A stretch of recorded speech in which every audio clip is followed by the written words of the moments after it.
나 어릴 때는 제일 많이 듣던 말이 내 말 한마디만 업계에서 일 못하게 된다였거든. 나이 먹고 제작을 하면 인프라가 생기고 나니 진짜 별 족도 아닌 것들이 그렇게 겁을 준 거였더라고. 나한테 그런 말을 했던 사람은 딱 2명이었는데 그 2명 중 한 명은 알아서 날아가서 골방에 있고, 알고 보니 업계에 이 사람을 아는 사람이 진짜 한 명도 없는 허세만 가득 찬 상등신이었고, 다른 한 명은 음악 접고 한국에 없다고 하더라고. 아직도 이런 분들이 조금은 계신 것으로 알고 있고, 실제로 최근에 직접 들었던 경우도 있고 해서 여전히 이런 말 하는 사람들이 업계에 많지 않을까 생각이 들기도 해. 20대 초에 상등신 2명한테 이런 말 들은 걸로도 진짜 무서워서 가스라이팅 당하며 불합리한 걸 그냥 견디며 엄청 힘들어 했었어서, 이런 말 들으면 진짜 엄청 무섭다는 걸 잘 알아. 그래서 제작자분들이 장난이든 훈육이든 어떤 목적이든 이런 말은 안 하셨으면 좋겠어.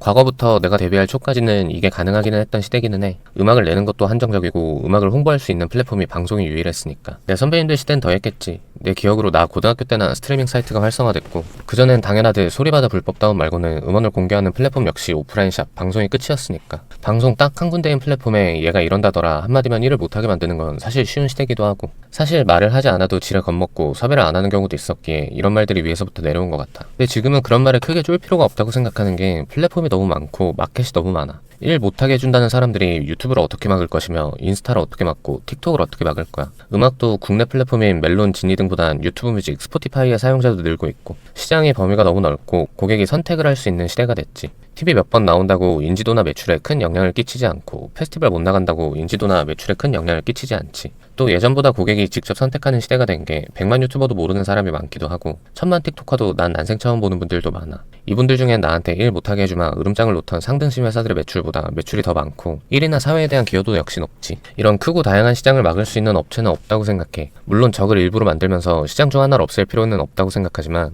불합리한 상황을 협박 비슷한 가스라이팅 때문에 내가 이 바닥에서 진짜 일을 못할까 라는 무서움 때문에 참을 필요는 없다고 생각해. 물론 어느 정도 위치에 계신 분들이 이런 말을 안 하시는 게 더 중요하다고 생각하고, 옷에 미취학 아동도 아니고 얘랑 놀지마, 얘랑 놀면 너랑 절교야 하는 게 얼마나 짜쳐.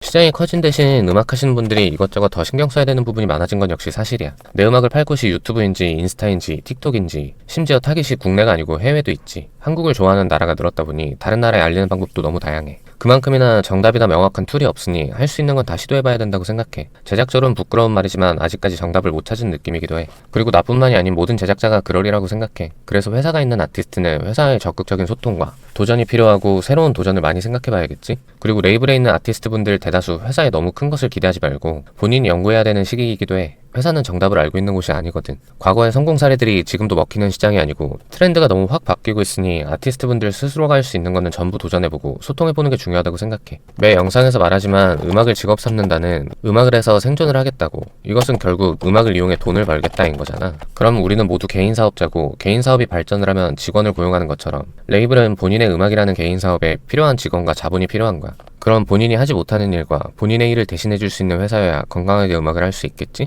회사가 해주는 게 없다라는 아티스트를 정말 많이 만나는데, 실제로 해주는 게 없는 회사도 많겠지만 그 전에 본인에게 어떤 사람이, 어떤 회사가 필요한지도 생각해봐야 된다고 생각해. 이것도 여러 번 말하는 마인드셋이지만, 회사가 해주는 게 없어 라는 것보다는 내가 뭘 할 수 있는지 생각하는 게 나의 발전과 멘탈적으로는 더 좋더라고. 부정의 감정은 아무것도 가져오지 못하니까. 럭키비키라고 하는 장원 형님의 마인드셋이 뇌과학적으로도 좋다고 장동산 박사님이 그러시더라고. 나도 이상한 회사를 만나서 족같음 보다는, 이상한 회사를 만났기에 스스로 믹스를 배우고 마케팅을 배우고 최종적으로는 법을 지대로 배우고 내가 성장할 수 있어서 감사하다라고 생각하게 된 게 우울증을 극복한 방법 중 하나였거든. 아직은 남아있는 것들이 많으니 재판을 했던 회사에 많은 서류를 보낼 것에 설레기도 하고. 아무튼 음악 하시는 분들, 이 바닥에서 일 못하게 해준다는 이상한 아저씨들 말은 무시하시고, 본인이 하고 싶은 무언가를 봐줄 좋은 플랫폼, 무대를 찾으셔서 행복하게 음악하시길 바라며 오늘 영상은 여기까지.